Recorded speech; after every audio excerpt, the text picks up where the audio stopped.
Mijbil the Otter. Before we begin with an emotional roller coaster and the cuteness overload that is this chapter, it is time for a bit of science and geography. Iraq is, or at least was, the home to one of the largest wetland ecosystem of Western Eurasia, the Mesopotamian or Iraqi marshes. The place is a hotspot for many species, plants and animals. Amongst them is the adorable little otter. Otters are cute, funny water creatures that hold hands and are guaranteed to make you smile. Look at them. Just take a look. Otters are found everywhere in the world, except in Australia and Antarctica, and are curious social animals that live in the wild in groups. A previously unknown species, otters were discovered in the Iraqi marshes by the writer of this chapter, Gavin Maxwell. Maxwell was a Scottish naturalist. Relax, I'm not cursing him. Naturalist just means someone who observes life forms, their habitats, the way they interact with each other, and tries to gain knowledge about the natural world. Hailing from Scotland, Maxwell found himself in Iraq in the year of 1956. Maxwell comes from a place called Sandaig. He called it Camusfiana, or the Bay of Alders, a name that sticks around even today. He wrote his famous book, Ring of Bright Water, right in this place. The book details his life and adventures with an otter that he brought back to Scotland from Iraq. The story goes that Maxwell had just lost his dog and he was upset with the loss, to the extent that he swore he didn't want another dog. On his travel across southern Iraq, roughly around New Year's in 1956, the thought crosses his mind, what if he took an otter as a pet? After all, he lived in a bay area. There was plenty of water around for the otter. This might be a good idea. When he expressed that idea to a friend, they asked him to get one from the marshes, where otters were very common and tamed by the locals there. At the Consulate General in Basra, they waited for their mail. His friend's mail had arrived. Owing to a mix-up somewhere, Maxwell's hadn't. And so he contacted England requesting his mail, and 5 days later it arrived. He carried it to his bedroom, and there on the floor were two Arabs with a sack that was wiggling as if it had something alive inside. They handed him a note from his friend. The note informed him of his gift, an otter. In time, the otter would become his obsession and would usher in a phase of life that he had never experienced before. Maxwell was completely fascinated by the otter. He describes it emerging from the sack as a small dragon right from the imagination of medieval writers. The otter was covered from head to tail with symmetric pointed scales and was covered in mud. The otter's soft velvet fur shone despite the mud. He called it Mijbil, and later lovingly referred to it as just Midge. The otter was a previously unknown subspecies and was christened by the zoologists, someone who studies animals, as Lutrogale prespicillata maxwelli, after Maxwell in his honor. For the first day, Mijbil didn't care about Maxwell at all. It was neither scared nor friendly. It didn't attack Maxwell but wasn't too affectionate either. It slept on the floor as far away as possible from Maxwell. But the next day, Mijbil climbed on the bed and slept between Maxwell's knees. On the third day, Mijbil started becoming curious about his surroundings. Maxwell made a leash for Mijbil and took it to the bathroom. The otter enjoyed playing in water. It rolled around and sloshed in the bathtub like a hippo. And there Maxwell observed how otters love to keep the water moving.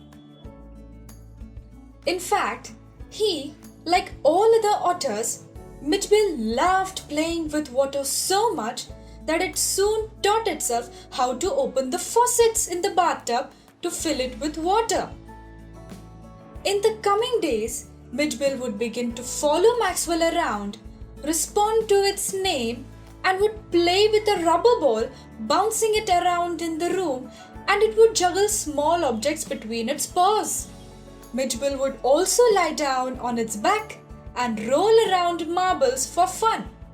All fun tricks that it had mastered to keep itself busy and entertained. It soon came time to end the trip in Iraq and move back. Maxwell was worried about transporting Mijbil from Iraq to England and then to Camus-Fiana. He booked a hopping flight to London which stops at Paris. He had no option to do so as British Airline did not allow carrying animals. The airline had strict instructions. Midge should be carried in a box that was no bigger than 18 square inches, and it was always to be at Maxwell's feet during the journey. Maxwell had made a box fitting the specifications and put Mijbil in the box before leaving for lunch before the flight. When he returned, he was shocked to see that Mijbil had tried to escape and hurt himself with blood all over the box. Maxwell then removed all the cutting edges and hurriedly put Mijbil in the box just 5 minutes before the flight was scheduled to leave. He barely made it to the airport in time, his driver speeding through the city and traffic like bullet. The air officials angrily ushered him to the flight which was waiting to take off. In the plane, he was grateful for the air hostess who suggested him to take Mijbil on his knee. What followed was not what the plane was ready for. Mijbil escaped and ran around in the flight, scaring and terrifying passengers. What ensues is a wild goose chase. A wild otter chase to catch Mijbil as he runs under the feet of passengers who mistake it to be a rat. The air hostess asks a frantic Maxwell to return to his seat and assures him she would get Mijbil back to him. In a short while, Midge returns to Maxwell, climbing onto his knees and resting its face against Maxwell's neck. After this adventurous and eventful journey, Maxwell stayed with Mijbil in London for nearly a month. Midge would play for hours with his toys.